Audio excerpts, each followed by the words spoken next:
দরা সোয়ার বাহিরে আল্লাহ রাব্বুল আলামিন তিনি কোরআনুল কারীমের মধ্যে বিভিন্ন জায়গায় বলেন যে তিনি আরশের মধ্যে থাকেন। আল্লাহ সুবহানাহু ওয়া তাআলা আরশের উপরে থাকেন, কিন্তু আল্লাহ তাআলা রাব্বুল আলামিন কিভাবে থাকেন, আল্লাহ তাআলা কতটুকু, এই জ্ঞান কারোর মধ্যে নেই। আল্লাহ রাব্বুল আলামিন তিনি নিজেই বলেন যে তোমরা আমাকে নিয়ে চিন্তা গবেষণা করার কোনো প্রয়োজন নাই, তোমরা আমাকে নিয়ে ভাবার কোনো দরকার নাই, তোমরা আমার সৃষ্টিকে নিয়ে কল্পনা করো, আমার সৃষ্টিকে নিয়ে ভাবো। আমার সৃষ্টিকে নিয়ে যদি তোমরা ভাবতে থাকো তাহলে আমার পরিচয় আমার সন্তান লাভ করতে পারবা। তো কিভাবে আল্লাহ রাব্বুল আলামিনের সৃষ্টিকে নিয়ে ভাবলে আল্লাহ তাআলার পরিচয় লাভ করা যায়? একবার ইমাম আযম আবু হানিফা রাহমাতুল্লাহি আলাইহি তিনি এক কাফেরের সাথে, আবু হানিফার যুগে এক নাস্তিক ছিল যে আল্লাহ রাব্বুল আলামিনকে বিশ্বাস করত না। ওই নাস্তিক আল্লাহ রাব্বুল আলামিনের অস্তিত্বে স্বীকার করত না। তিনি ভাবতেন যে এগুলো প্রাকৃতিক জিনিস। তিনি আল্লাহ রাব্বুল আলামিন যে একজন আছেন, তিনি যে একজন স্রষ্টা, এ কথা বিশ্বাস করত না। তখন আবু হানিফা রাহিমাহুল্লাহর কাছে যখন এই কথা আসলো, তো অনেকেই ভাবলো যে আবু হানিফা যদি তাকে বুঝায়, তার সাথে কথা বলে, হয়তো সে আল্লাহকে বিশ্বাস করতে পারে। তো তখন একটা সমাবেশের আয়োজন করলো, একটা আলোচনার সভার আয়োজন করলো যে অমুক দিন এতটার সময়, জুমার দিন, জুমার পরে অমুক ময়দানে ওই নাস্তিক আর ওই আবু হানিফার সাথে কথোপকথন হবে। তারা উভয় কথা বলবে, তাদের উভয়ের যুক্তি প্রয়োগ করবে, আল্লাহ রাব্বুল আলামিন আছে কিনা সে বিষয়ে যুক্তি প্রয়োগ করবে। তো দেখা গেল ওই জুমার দিন, জুমার পরে ওই ময়দানে মানুষ ভর্তি হয়ে গেল যে ইমাম আবু হানিফা আর একজন নাস্তিক কথোপকথন হবে। এই জিনিসগুলো দেখার জন্য অনেক মানুষ একত্রিত হয়ে গেল, কিন্তু সময় অতিক্রম হচ্ছে, পার হতেছে, কিন্তু আবু হানিফা ওই দরবারে পৌঁছতেছে না। অনেক সময় অতিক্রম হয়ে গেল, অনেক সময় পার হয়ে গেল, কিন্তু ইমাম আবু হানিফা যাচ্ছে না। অনেক অপেক্ষার পরে, অনেকক্ষণ পরে ইমাম আবু হানিফা রাহিমাহুল্লাহ ওই জায়গায় গিয়ে উপস্থিত হলেন। তো ওই নাস্তিক বলতেছে, তোমাদের মধ্যে তো কোনো সময়ের কোনো ইয়া নাই, তোমরা সময়ের মূল্যবোধ বোঝো না, তোমার সাথে কি বহস করব? তো ইমাম আবু হানিফা রাহিমাহুল্লাহ বলতেছেন যে আমার দেরি হওয়ার তো একটা যৌক্তিক কারণ আছে, তুমি আমার কারণ শোনো, তারপর আমার সাথে বহস না করলে করো না, আমার সাথে কথা না বললে বইল না, কিন্তু আমার যৌক্তিক কারণটা তাকে শুনবা। তখন ইমাম আবু হানিফা রাহিমাহুল্লাহ বলতেছেন যে আমি যখন আসতেছি, আমার বাড়ি থেকে এখানে আসার পথে মাঝখানে একটা নদী পড়ে, কি মাঝখানে একটা নদী পড়ে, আর নদী পারাপার হওয়ার জন্য একটা নৌকার দরকার হয় কমপক্ষে। তো ইমাম আবু হানিফা রাহিমাহুল্লাহ বলতেছেন যে আমি নদীর পাড়ে, ওই পাড়ে এসে দেখলাম যে নদীর মধ্যে কোনো নৌকাও নাই, কোনো মাঝিও নাই, কেউ নাই, আমি এরপর আসবো কিভাবে, সেই চিন্তায় অনেকক্ষণ ধরে দাঁড়িয়ে আছি। তারপর হঠাৎ করে দেখি একটা গাছ, হঠাৎ করে দেখি একটা গাছ অটোমেটিক সেটা কেটে গেল, কাটার পরে অটোমেটিক সেটা চির হয়ে কাঠ হয়ে গেল। ওই কাঠগুলো আবার দেখি অটোমেটিক একসাথে জোড়া লেগে গেল, ওই একসাথে জোড়া লেগে কাঠগুলো দিয়ে একটা নৌকার মতো হয়ে গেল, আর নৌকাটা আমার কাছে চলে গেল। আমি নৌকায় উঠলাম, ওই নৌকাটা আবার আমাকে এই পারে নিয়ে আসলো, তারপরে আমি তোমাদের এখানে এসে উপস্থিত হয়েছি। ওই নাস্তিক বলতেছে যে এটা কি কোনোভাবেই সম্ভব নাকি? যে একটা গাছ অটোমেটিক কেটে যাওয়া, এটা থেকে অটোমেটিক কাঠ বের হয়ে আসা, আবার এই কাঠগুলো একত্রিত হয়ে নৌকা হওয়া, আবার মাঝি ছাড়া নৌকা অটোমেটিক তোমাকে এই পারে নিয়ে আসা, এটা কি কোনো ক্রমেই সম্ভব নাকি? তখন ইমাম আবু হানিফা রাহিমাহুল্লাহ বলতেছেন যে সামান্য একটা নৌকা, সামান্য একটা গাছ, এটা চিরে কাঠ খাওয়া যদি সম্ভব না হয়, এটা এই কাঠগুলো একত্রিত হয়ে যদি একটা নৌকা হওয়া সম্ভব না হয়, একটা মাঝি ছাড়া যদি একটা নৌকা ওই পার থেকে এপারে আসা সম্ভব না হয়, তো এই গোটা দুনিয়া, এই গোটা আসমান, জমিন, চন্দ্র, সূর্য, আল্লাহ, কলাম, আরশ, কুরসি, এতগুলো জিনিস কিভাবে অটোমেটিক হয়? একটা নৌকাই যদি অটোমেটিক হইতে না পারে, তোমার কথা অনুযায়ী একটা নৌকাও যদি অটোমেটিক হইতে না পারে, এই গাছপালা, লতা, তরু, তারা, এই নদী, সাগর, উপসাগর, মহাসাগর, এই আসমান, জমিন, এত কিছু কিভাবে অটোমেটিক চলতেছে? তখন ওই নাস্তিক বলতেছে, আসলে আমি তো কখনো এইভাবেই চিন্তা করি নাই, আমি তো কখনো এইভাবে চিন্তা করি নাই। তখন ওই নাস্তিকটা আল্লাহ বিশ্বাসী হয়ে গেলেন যে না, আসলে আল্লাহ একজন আছে। প্যারে হাজিরিন, আল্লাহ রাব্বুল আলামিন তিনি যে একজন স্রষ্টা আছেন, তার যে একটা অস্তিত্ব আছে, সেটা বোঝা যায় কিভাবে? যখন আমি এই আল্লাহ তাআলার সৃষ্টি জগতের মধ্যে একটু লক্ষ্য করি, বেশি না আমার নিজের দিকে একটু লক্ষ্য করে, এমন অনেক মানুষ আছে যাদের একটা হাত নাই, একটা পা নাই, অনেক আছে যাদের দুইটা পাও নাই, এমনও অনেক আছে যার জন্মগতভাবেই দুইটা হাত নাই, এমন অনেক মানুষ আছে যাদের চক্ষু থাকা সত্ত্বেও চোখে দেখে না, এমন অনেক মানুষ আছে যাদের মগজ থাকা সত্ত্বেও তাদের মগজে কাজ করে না, যাদেরকে আমরা পাগল বলি। তো আল্লাহ রাব্বুল আলামিন আমাকে আপনাকে কিভাবে সৃষ্টি করলেন? সাধারণ একটা জিনিস, অনেকের হাত কিন্তু আমারও আছে, যাদের প্যারালাইসিস তাদেরও কিন্তু হাত আছে, কিন্তু আমার হাত কাজ করতেছে, যাদের প্যারালাইসিস তাদের হাত কাজ করে না। আমার পা আছে, তাদেরও কিন্তু পা আছে, আমার পা কাজ করতেছে, তাদের পা কাজ করে না। আমার দু চোখ আছে, তাদেরও দু চোখ আছে, আমার দু চোখ দিয়ে আমি দেখতে পাইতেছি, তাদের দু চোখ দিয়ে তারা দেখতে পায় না। আমারও জিহ্বা আছে, তাদেরও জিহ্বা আছে, আমার জিহ্বা দিয়ে আমি কথা বলতে পারতেছি, তাদের জিহ্বা দিয়ে তারা কথা বলতে পারতেছে না। এটা কেমন অঙ্গ? আল্লাহ রাব্বুল আলামিনের কুদরতের দিকে যদি আমরা একটু লক্ষ্য করি, যে একটা মরা ফলের বিচি, একটা আম খায়, জাম খায়, কাঁঠাল খায়, এগুলো বিচিগুলো আমরা ফাটিয়ে দেই, মরা উদ্ভিদ। একটা আম অনেক দিন থাকার পরে এটা পেকে যায়, পেকে আমরা গাছ থেকে পেরে নিয়ে আসি, তারপর অনেক সময় দেখা যায় আমটা পচেও যায়, এটা মরা জিনিস না? এই মরা জিনিসের বিচিটা থেকে আল্লাহ রাব্বুল আলামিন কেমন করে আবার একটা সুন্দর জীবিত উদ্ভিদ বের করে? আচ্ছা, বিচিটা তো একটা সাধারণ জিনিস, বোঝা যায়। মানুষ যে সৃষ্টি হয় সাধারণ একটা নুতফা, দুই ফোঁটা নাপাক পানি, এই পানিটা দ্বারা আল্লাহ তাআলা আবার কেমন করে মানুষ সৃষ্টি করেন? আল্লাহ রাব্বুল আলামিনের কুদরত কত বড়! এই আল্লাহ রাব্বুল আলামিন মানুষের জন্য কত কিছু সৃষ্টি করলেন। আল্লাহ তাআলা জমিনকে বিছানা স্বরূপ বানিয়ে দিলেন। আল্লাহ তাআলা রাব্বুল আলামিন বলেন যে আমি এই জমিনকে বিছানা স্বরূপ বানিয়েছি, এই জমিন থেকে আমরা বিভিন্ন জিনিস উৎপাদন করতেছি, এই জমিন থেকে আমরা বিভিন্ন ফসল ফলিয়ে আমাদের জীবিকা নির্বাহ করতেছি। আল্লাহ রাব্বুল আলামিন আমাদের জন্য জমিনকে সৃষ্টি করলেন এবং এই জমিনকে উর্বর করে দিলেন, যে এখান থেকে যেন ফল ফলাদি তৈরি হয়, এখান থেকে যেন ফল ফলাদি উৎপাদন হয়।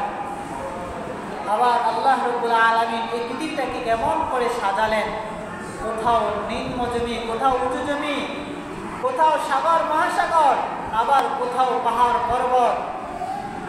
কি সুন্দর করে আল্লাহ তাআলা এই পৃথিবীটাকে সাজালেন। তারপরে আল্লাহ তাআলা মানুষের সুবিধার জন্য চন্দ্রকে দিলেন, সূর্যকে দিলেন। এক একটা চন্দ্র, এক একটা সূর্য এই পৃথিবী থেকে কত কোটি কোটি গুণে বড়। আল্লাহ তাআলা এত পৃথিবীর তুলনায় এত কোটি গুণে বড় যদি সূর্য হয়, তাহলে ওই সূর্যটা যে আকাশের মধ্যে একটা ফুটবলের সমান দেখা যায়, ওই আকাশটা কত বড়। আমি আগে মাঝে মাঝে একটা জিনিস চিন্তা করতাম ছোটবেলায়, যে আল্লাহ তাআলা রব্বুল আলামিন যে বলছেন, আল্লাহ রাসূল যে বলছেন যে যারা সর্বনিম্ন জান্নাতি সবার পরে জান্নাতে যাবে, এই জান্নাতটা যদি এই পৃথিবীর 10টা দুনিয়ার সমান হয়, এই পৃথিবীর 10 পৃথিবীর সমান হয়, তাহলে আল্লাহ তাআলা এত কোটি কোটি মানুষকে জান্নাত দিবেন। এই জান্নাতগুলো কি কোনো আরেক জগৎ তৈরি করে রেখেছেন ওইখানে দিবেন নাকি না এখানেই দিবেন? একটা প্রশ্ন থাকতো। কিন্তু যখন একটু বড় হলাম, সূর্য চন্দ্র সূর্যের ব্যাপারে কিছু একটা বৈজ্ঞানিক ধারণা পেলাম যে একটা সূর্য এই পৃথিবীর থেকে বরত্ব কোটি কোটি লক্ষ গুণ বড়, আবার একটা সূর্য থেকে একটা তারকা কত কোটি গুণ বড়। তো পরে ভাবলাম যে একটা তারকার সমান যদি একটা মানুষকে জান্নাত দেয়, একটা তারকার সমান যদি একটা মানুষকে জান্নাত দেয়, তাহলেও তো এই কত কোটি কোটি তারকা আসমানের মধ্যে আছে, এই প্রথম আসমানের নিচেই আমাদের সকলের জান্নাতের জায়গা হয়ে যাবে। তো যেটা বলতে চাচ্ছিলাম যে আকাশটা কত বড়, এই প্রথম আকাশের চেয়ে দ্বিতীয় আকাশটা আরো বড়, দ্বিতীয় আকাশের চেয়ে তৃতীয় আকাশটা আরো বড়, তৃতীয় আকাশের চেয়ে চতুর্থ আকাশটা আরো বড়, চতুর্থ আকাশ থেকে পঞ্চম আকাশটা আরো বড়, পঞ্চম আকাশ থেকে ষষ্ঠ আকাশটা আরো বড়, ষষ্ঠ আকাশ থেকে সপ্তম আকাশটা আরো বড়। এই সপ্তম আকাশের চেয়ে আল্লাহ তাআলার আরশটা আরো বড়, আর আল্লাহ তাআলা রব্বুল আলামিন গোটা আরশের চেয়ে আরো বড়। আল্লাহ তাআলার কোনো সীমা নাই যে আল্লাহ তাআলা এতটুকু, আল্লাহ তাআলার কোনো পরিধি নাই, আল্লাহ তাআলা কোনো কিছুর মতো না, তিনি সব কিছুর ঊর্ধ্বে। আমরা অনেক সময় অনেকের কাছ থেকে একটা ভুল তথ্য পাই যে আল্লাহ তাআলা মানুষের মতো, বা অনেক জায়গায় আল্লাহ তাআলা বলেছেন যে আল্লাহ তাআলার কুদরতি হাত, কুদরতি পা, এরকম আল্লাহ তাআলা অনেক জায়গায় আছে, কিন্তু আসলে আল্লাহ তাআলা কিসের মতো এই জিনিসটা নাই। আল্লাহ তাআলা সব কিছু থেকে ঊর্ধ্বে, আল্লাহ তাআলা সমস্ত প্রশ্ন থেকে ঊর্ধ্বে। আল্লাহ তাআলা বলতেছেন কুল হুয়াল্লাহু আহাদ, হে নবী বলে দেন আপনি আমি আল্লাহ একজন। আমি আল্লাহ কয়জন? একজন। আল্লাহ যদি দুইজন হতো, খোদা যদি দুইজন হতো, তাহলে এক খোদা বলতো যে আজকে বৃষ্টি হবে, আরেক খোদা বলতো আজকে রৌদ্র হবে, এই নিয়ে দুই খোদার মাঝেই দ্বন্দ্ব হয়ে যেত। আল্লাহ বলতেছেন যে আমরা আল্লাহ দুইজন না, কুল হুয়াল্লাহু আহাদ, আল্লাহ এক, তার কোনো অদ্বিতীয় নাই, তার কোনো দ্বিতীয় আর কেউ নাই। আল্লাহ তাআলা কারো কাছ থেকে জন্ম নেন নাই এবং কাউকে জন্ম দেন নাই। আল্লাহ তাআলা রব্বুল আলামিন তাহার মুখাপেক্ষী, আল্লাহ তাআলার মুখাপেক্ষী সবাই, কিন্তু আল্লাহ তাআলা কারো মুখাপেক্ষী না। আল্লাহ তাআলা যখন যা চান তাই করতে পারেন, আল্লাহ তাআলা যখন যা ইচ্ছা তাই করতে পারেন। আল্লাহ তাআলা যদি বলেন কুন ফায়াকুন হয়ে যায়, আল্লাহ যদি বলেন হও তখন অটোমেটিক হয়ে যায়। আল্লাহ তাআলার এত শক্তি। আল্লাহ তাআলা রব্বুল আলামিন কুন ফায়াকুন বলে সব কিছু সৃষ্টি করতে পারেন, কিন্তু আল্লাহ তাআলা রব্বুল আলামিন মানুষকে কুন ফায়াকুন বলে সৃষ্টি করেন নাই। আল্লাহ তাআলা মানুষের চেহারাটাকে তার নিজের হাতে সৃষ্টি করেছেন। আল্লাহ তাআলা মানুষের চেহারাটাকে তার কুদরতি হাত দ্বারা সৃষ্টি করেছেন এবং তার বডিটাকে ফেরেশতাদের মাধ্যমে সৃষ্টি করিয়েছেন, কিন্তু কুন আর ফায়াকুন বলে আল্লাহ তাআলা মানুষকে সৃষ্টি করেন নাই। কুন আর ফায়াকুন বলে আল্লাহ তাআলা আসমান জমিন সৃষ্টি করেন নাই। আল্লাহ তাআলা রব্বুল আলামিন সবচেয়ে মায়া করে, সবচেয়ে মহাব্বত করে যেই মাখলুকাতকে আল্লাহ তাআলা সৃষ্টি করলেন, সবচেয়ে মহাব্বত করে যেই মাখলুকাতকে আল্লাহ তাআলা সৃষ্টি করলেন, ওই মাখলুকাত হচ্ছে মানুষ, ইনসান। আর আল্লাহ তাআলা রব্বুল আলামিন তিনি এত বড়, এত মহান, তার সব কিছুই হচ্ছে মহান।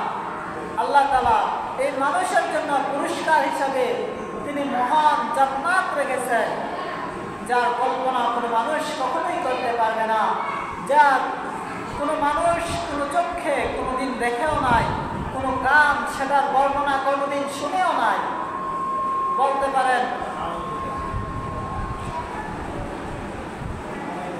বলতে পারেন আমরা তো অনেক সময় জান্নাতের বর্ণনা শুনি, আসলে মূলত জান্নাত কিরকম সেটার বর্ণনা আজ কেউ করতে পারে নাই। শুধু আল্লাহ রাসূল কিছু মেসাল, কিছু উদাহরণ দিয়ে গেছেন যে এরকম এরকম, মানে আমরা যাতে কিছুটা ধারণা পাইতে পারি মূলত জান্নাত কত সৌন্দর্য, জান্নাত কত মহান, এগুলো কেউ আল্লাহ রাব্বুল আলামিন ছাড়া কেউ জানে না। আল্লাহ রাব্বুল আলামিন এত বড়, তার শাস্তিটাও কিন্তু হয় তত বড়। আল্লাহ তাআলা রাব্বুল আলামিন এত বড়, তার জাহান্নামটাও কিন্তু এত বড়ই, জাহান্নামের শাস্তিটাও কিন্তু হয় এত বড়। প্যারে হাজিরিন, এইভাবে আল্লাহ রাব্বুল আলামিন তার বর্ণনা করতে যদি যাই, আল্লাহ তাআলা রাব্বুল আলামিন কিরকম এর বর্ণনা করে কখনোই শেষ করা সম্ভব না। আর আল্লাহ তাআলা রাব্বুল আলামিন তার হাজারো গুণাবলী রয়েছে, তার হাজারো গুণ রয়েছে যে তিনি আমাদেরকে সৃষ্টি করলেন, আমাকে এত বড় নেয়ামত দিলেন। আমার 3.5 হাত বডির মধ্যেই কত হাজার হাজার নেয়ামত আল্লাহ তাআলা দান করলেন। আমার চলাফেরার জন্য কত অসংখ্য নেয়ামত দিলেন। এই যে আমরা ফসল করি, ফসল উৎপাদন করি, এর থেকে ফসল ফলান, আমরা গাছ লাগাইছি কিন্তু সেটাকে বড় করে কে, সেটা থেকে ফসল বাহির করে কে, সবে আল্লাহ তাআলার ইচ্ছা। প্যারে হাজিরিন, এভাবে আল্লাহ রাব্বুল আলামিন আমাকে আপনাকে হাজারো অসংখ্য নিয়ামত দিয়েছেন, অসংখ্য নিয়ামতে ভরপুর করে দিয়েছেন। এই যে আমার মাথার উপর সূর্যটা, সেটাও আমার জন্য একটা বড় নিয়ামত।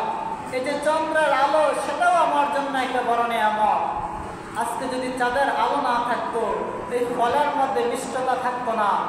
আজকে যদি সূর্যের আলো না থাকে, 2 দিন যদি সূর্য না ওঠে, আমাদের কত অভিযোগ হয়ে যায়, আমরা কত পেরেশানির মধ্যে পড়ে যাই, কত সমস্যার মধ্যে পড়ে যাই। প্যারা হাজিরিন, আল্লাহ রাব্বুল আলামিন এই সব কিছু আমাদের জন্য করেছেন। আল্লাহ তাআলা রাব্বুল আলামিন তিনি বান্দাদেরকে একটা স্বাধীনতা দিয়ে দিয়েছেন। আল্লাহ তাআলা বান্দাকে একেবারেই স্বাধীন করে দিয়েছেন, তোমার যা ইচ্ছা তাই করতে পারো, যেভাবে ইচ্ছা সেভাবেই চলতে পারো, যেদিকে মন চায় সেদিকেই যাইতে পারো। তবে খবরদার জেনে রাখো, যদি আমার পথে চলো তাহলে আমি তোমাকে পুরস্কৃত করব, আর যদি আমার পথে না চলো তাহলে তোমার জন্য কঠিন আযাব রয়েছে, কঠিন শাস্তি রয়েছে। এভাবে আল্লাহ রাব্বুল আলামিন বান্দাদেরকে স্বাধীন করে দিলেন। যদিও আজকে আমরা একটা স্বাধীন দেশে বসবাস করার পরেও স্বাধীনভাবে কথা বলতে পারি না, স্বাধীনভাবে মুখ খুলতে পারি না, কিন্তু আল্লাহ তাআলা রাব্বুল আলামিন সমস্ত বান্দাদেরকে, সেটা হোক হিন্দু, মুসলিম, বৌদ্ধ, খ্রিস্টান, যেই হোক না কেন, আল্লাহ তাআলা প্রত্যেকটা মানুষকে স্বাধীনতা দান করলেন, স্বাধীনভাবে চলার শক্তি দিলেন। তোমার এখন গুনাহ করতে মন চায়, তুমি গুনাহ করতে পারো। তোমার এখন আমার হুকুম পালন করতে মন চায়, তুমি আমার হুকুম পালন করতে পারো। কিন্তু খবরদার জেনে রেখো, আমি আল্লাহ তাআলা রাব্বুল আলামিনের শাস্তি বড় কঠিন, আমি আল্লাহ রাব্বুল আলামিনের শাস্তি বড় ভয়াবহ। তুমি আজকে গুনাহ করবা, আবার গুনাহ করার পরে আবার চিন্তা করবা আমি জান্নাতে যাব, সেটা কখনোই সম্ভব না। হ্যাঁ, আল্লাহ তাআলা তিনি আবার রহমান, তিনি আবার রহিম, তিনি আবার গফফার। যে তুমি গুনাহ করে ফেলেছো, আগে অতীতে গুনাহ হয়ে গেছে তোমার দ্বারা, কিন্তু আল্লাহ রাব্বুল আলামিনের কাছে যদি তুমি আবার ক্ষমা চাও, মাফ চাও, তিনি এমন দয়ালু মাওলা যে তুমি হাজার গুনাহ করার পরেও, তুমি লাখো গুনাহ করার পরেও, তুমি কোটি কোটি গুনাহ করার পরেও যদি আল্লাহ রাব্বুল আলামিনের কাছে 2 ফোঁটা চোখের পানি ঢালিয়ে আল্লাহ তাআলার কাছে অনুতপ্ত হয়ে যে আল্লাহ গুনাহ তো করেই ফেলেছি, অপরাধ তো করেই ফেলেছি, তুমি ছাড়া আমার আর কেউ নাই, আমি গুনাহগার, আমি নাফরমান, নালায়েক, নাখানদার বান্দা, হে আল্লাহ তুমি আমাকে মাফ করে দাও, তুমি মাফ না করলে আর কি করবে। এভাবে আল্লাহ তাআলা রাব্বুল আলামিনের কাছে 2 ফোঁটা চোখের পানি ঢালিয়ে যদি আবার ক্ষমা চাইতে পারি, আল্লাহ তাআলা বলছেন আমি গফফার, আমি তোমাকে ক্ষমা করে দিব। আল্লাহ তাআলা রহমান, তিনি দয়া সবার উপর করেন, তিনি সবার উপর দয়া করেন। আমি যদি গুনাহ করতে করতে আমার জিন্দেগিটাকে একেবারেই কালো বানিয়ে ফেলি, তারপরেও তিনি আমার জন্য একবেলা খানা বন্ধ করেন নাই। আমি যদি আল্লাহ তাআলার নাফরমানি করতে করতে একবারে চরম সীমায় পৌঁছে যাই, তারপরেও তিনি আমার জন্য অক্সিজেনের যে ব্যবস্থা করলেন, সে অক্সিজেন 1 সেকেন্ডের জন্য আটকে দেন না। আল্লাহ তাআলা এত বড় দয়ালু।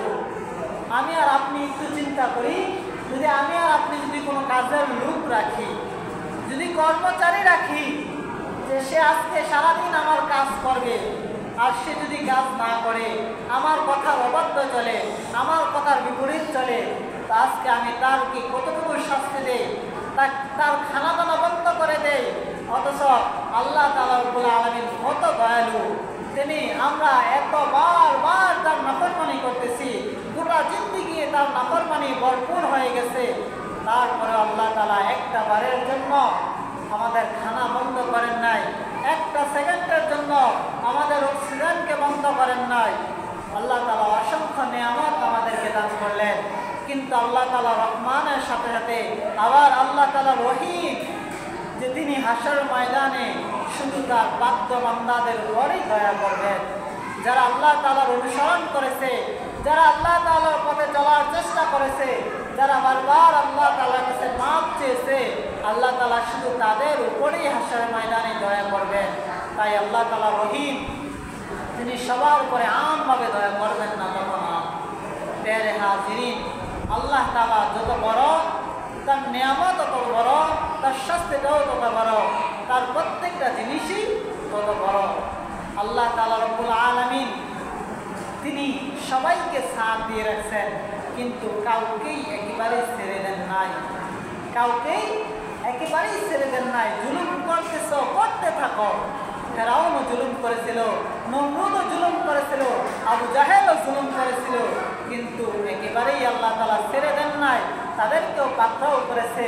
এখনো যারা জুলুম করতেছে, এখনো যারা অত্যাচার করতেছে, এখনো যারা মানুষের উপর নিষ্পীড়ন চালাচ্ছে, আল্লাহ তাআলা তাদেরকেও ছাড় দিবেন না, তাদেরকেও পাকড়াও করবেন।